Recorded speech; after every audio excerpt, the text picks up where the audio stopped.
सूर्य नगरी जोधपुर। जोधपुर को सूर्य नगरी इसलिए कहा जाता है क्योंकि सूर्यवंशी राजघराने का साम्राज्य है। आज जोधपुर में देश के विभिन्न शहरों से लोग आते हैं, कोई घूमने, कोई रोजी रोटी कमाने, तो कोई अपने अधूरे सपनों को पूरा करने। जोधपुर आज के समय में पश्चिमी राजस्थान का शिक्षा का हब बन चुका है, जहां आसपास के गांवों से लेकर दूर के कई जिलों के बच्चे परीक्षाओं की तैयारी करने के लिए आते हैं। कोई यहाँ पर आकर बड़ा अफसर बनकर अपने सपनों को साकार करता है, तो कोई जोधपुर की गलियों में घूमकर ही अपने व्यापार का नया जुगाड़ ढूंढ लेता है। लेकिन किसी को निराश न होने दे, कुछ ऐसा शहर है मेरा जोधपुर।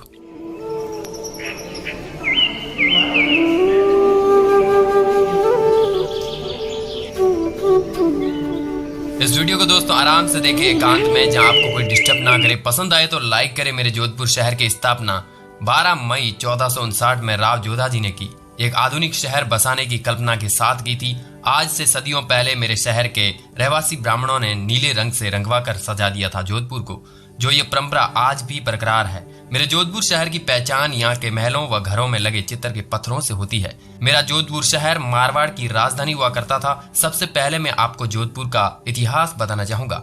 राठौड़ वंश के प्रमुख राव जोधा ने अपने नाम पर एक शहर बसाया, जो आज जोधपुर कहलाता है। इससे पहले ये मारवाड़ नाम से ही जाना जाता था। दोस्तों, हुआ कुछ यूं था कि मेरे आसपास के राजाओं से सहायता न मिलने के कारण राठौड़ों को अफगानों के द्वारा अपनी मूल मातृभूमि कुनाज के बाहर निकाल दिया था, जो वर्तमान जोधपुर के निकट पाली में भाग गए। राठौड़ सिहाजी ने एक स्थानीय राजकुमार की बहन से विवाह कर लिया। इससे राठौड़ों को मजबूत होने में सहायता मिली।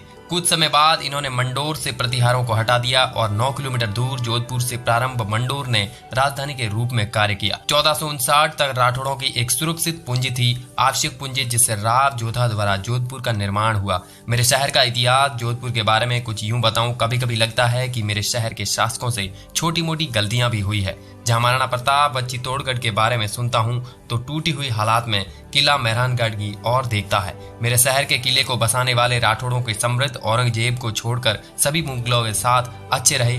मराठों के साथ भी मुगलों ने हमेशा मेरे शहर पर हमेशा नजर रखी। मेरे शहर के इतिहास में अपरिवर्तन स्वरूप अकबर के बाद बहुत बड़ा मोड़ लिया।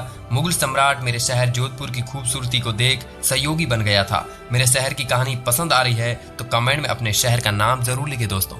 मेरा शहर 16वीं शताब्दी का प्रमुख व्यापार केंद्र था। मेरा शहर किलों का शहर के नाम से भी प्रसिद्ध है। आज राजस्थान विशालतम शहरों में से दूसरे नंबर पर मेरा शहर जोधपुर शहर है। मेरे शहर में बिखरे वैभवशाली किले, महल और मंदिर एक और जहां ऐतिहासिक गौरव को जीवित करते हैं, वहीं दूसरी ओर हस्तकलाएं, नृत्य, संगीत और प्रफुल्ल लोग शहर में सुंदरता के रंग बिखेर देते हैं।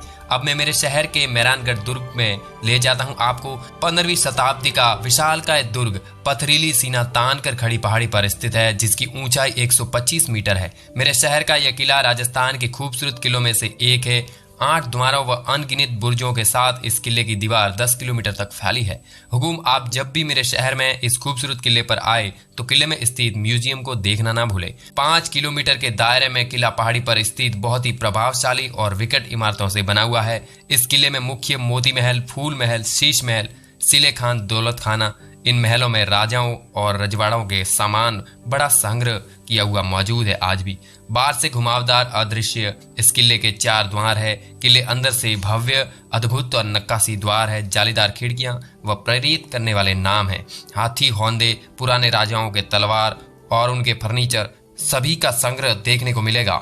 साथ ही अगर आप इतिहास में रुचि रखते हैं तो इतिहास से रूबरू होने का मौका मिलेगा आपको इस किले में। दोस्तों, अभी मैं बात करता हूं जोधपुर में खूबसूरत जगहों के बारे में जहां आप जा सकते हो घूमने के लिए। मेहरानगढ़ किले के बारे में मैंने बता दिया है। उसके बाद उम्मेद भवन पैलेस। जोधपुर शहर परिसर के भीतर स्थित यह पैलेस जोधपुर के शाही परिवार का निवास स्थान है, जिसका निर्माण महाराजा उमेद सिंह ने वर्ष 1929 से 1943 के बीच करवाया था। इस महल में कुल 347 कमरे हैं, जिसे 3 हिस्सों में बांटा गया है, जिसमें एक हिस्सा शाही परिवार का निवास है, दूसरा भाग ताज होटल ग्रुप को दिया गया है व तीसरे भाग में एक संग्रहालय के रूप में तब्दील कर दिया गया है।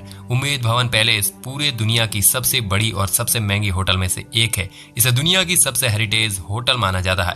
यह महल बलुआ पत्थरों से बना हुआ है, अपने अद्भुत वास्तुकला के लिए काफी प्रसिद्ध है, जो पर्यटकों को काफी रोमांचित करता है। घंटाघर एक क्लॉक टावर है जिसका निर्माण महाराजा सरदार सिंह ने करवाया था, जो सरदार मार्केट में स्थित है। यह टावर तकरीबन 100 साल से भी ज्यादा पुराना है। अगर आप चाहें तो इस टावर के ऊपर भी जा सकते हैं, जिसका किराया मात्र 10 रुपए है, जहां से आप आसपास के बाजार और शहर की खूबसूरती देख पाएंगे। हालांकि इससे पहले इजाजत नहीं मिलती थी, पर अब इसमें पर्यटकों को देखते हुए ऊपर जाने की अनुमति भी दे दी है। इसके अलावा यहाँ पर आप हाथ कारीगरी से बनाई गई जैसे जोधपुरी जूते, साड़ियां, सूट, बैग्स आदि भी खरीदी कर सकते हैं।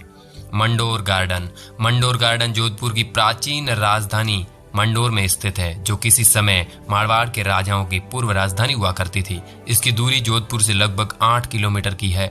यहाँ कोई प्राचीन मंदिर और स्मारक हैं जो पर्यटकों के लिए काफी आकर्षण का केंद्र बना हुआ है।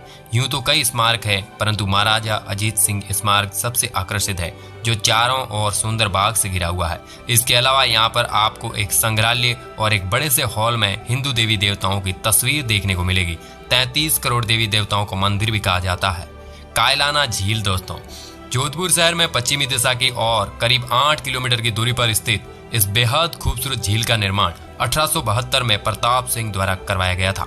तकरीबन 84 वर्ग किलोमीटर के क्षेत्र में फैली हुई यह झील एक मानव निर्मित झील है। ऐसा कहा जाता है कि पहले इस झील पर महल और बाग बगीचे हुआ करते थे, जिसे उस समय के 2 शासक भीम सिंह और तत् सिंह ने इन महलों को तोड़कर इस झील का निर्माण करवाया था।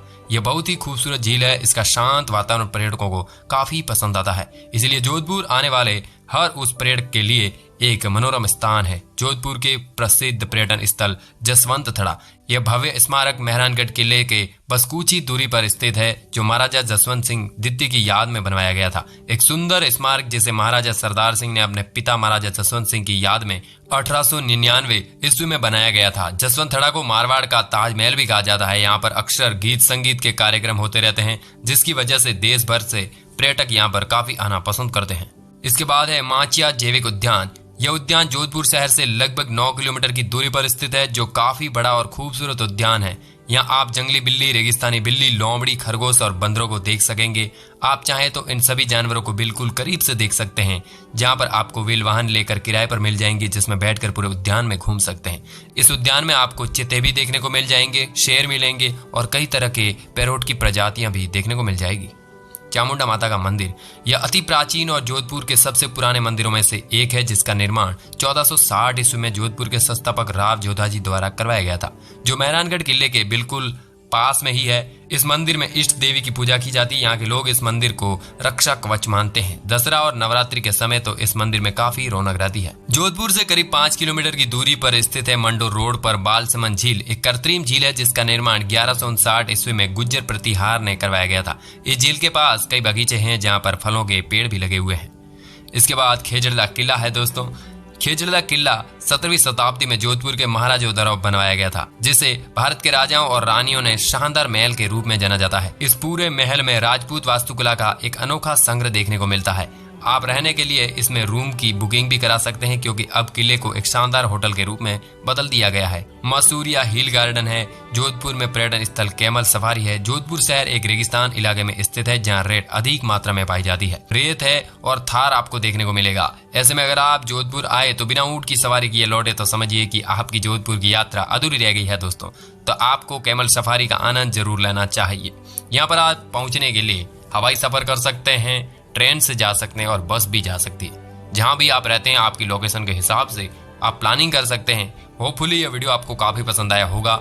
मिलते हैं नए और एक्साइटिंग वीडियो के साथ, तब तक के लिए जय हिंद, जय भारत।